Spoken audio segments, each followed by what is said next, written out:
सिन्नर तालुक्यात पिंपळगाव कडवा कॅनलजवळ भीषण अपघात, एकाचा जागीच मृत्यू, 5 जण गंभीर जखमी. सिन्नर तालुक्यातील पांचाळे सोमठाणे रस्त्यावर पिंपळगाव कडवा कॅनलजवळ आज पहाटे सुमारे 6 वाजण्याच्या सुमारास टाटा मॅजिक वाहनाचा भीषण अपघात झाला आहे. या अपघातात वाहन चालक अलीम आदमसह वय 30 राहणार मालेगाव यांचा जागीच मृत्यू झाल्याची प्राथमिक माहिती आहे. या अपघातात 5 जण गंभीर जखमी झाले आहेत. 3 जण सुखरूप असल्याचं समजत आहे.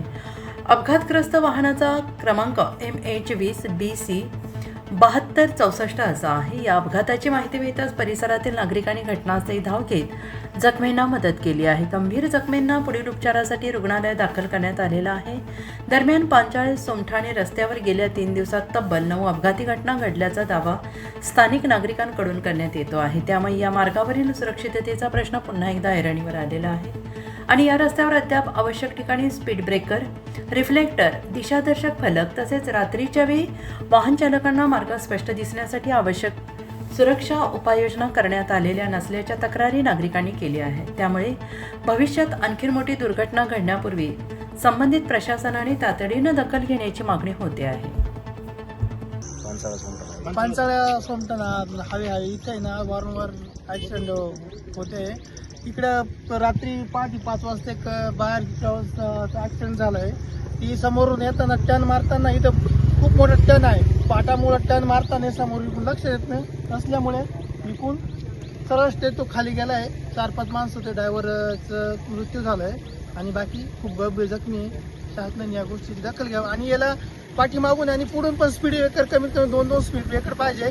कारण की समोरच्या जो स्पीडमध्ये येणार आहे त्याला तिकून समोरची गाडी पण दिसत नाही. कारण की पाटाचा टोंगाची बाजू हाईट झाली आहे आणि इकून झालेलं वन इकून कमीत कमी साईडनं कड पाहिजे. 2-2 किलोमीटर सरळ करा बोललो होतो. हायवे सरळ असता तरी ऍक्सिडेंट झाले नसते. सोमठाणा पांचाळे हायवे इथे वारंवार ऍक्सिडेंट होत आहे.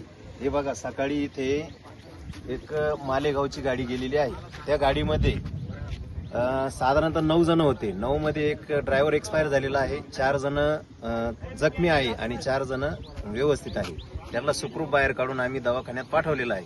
पण आमचं शासनाला असं म्हणणं आहे, हा रस्ता झाला पण याला कुठं रिफ्रेटर नाही, स्पीड ब्रेकर नाही आणि याची कुणी दक्षता बी घेत नाही.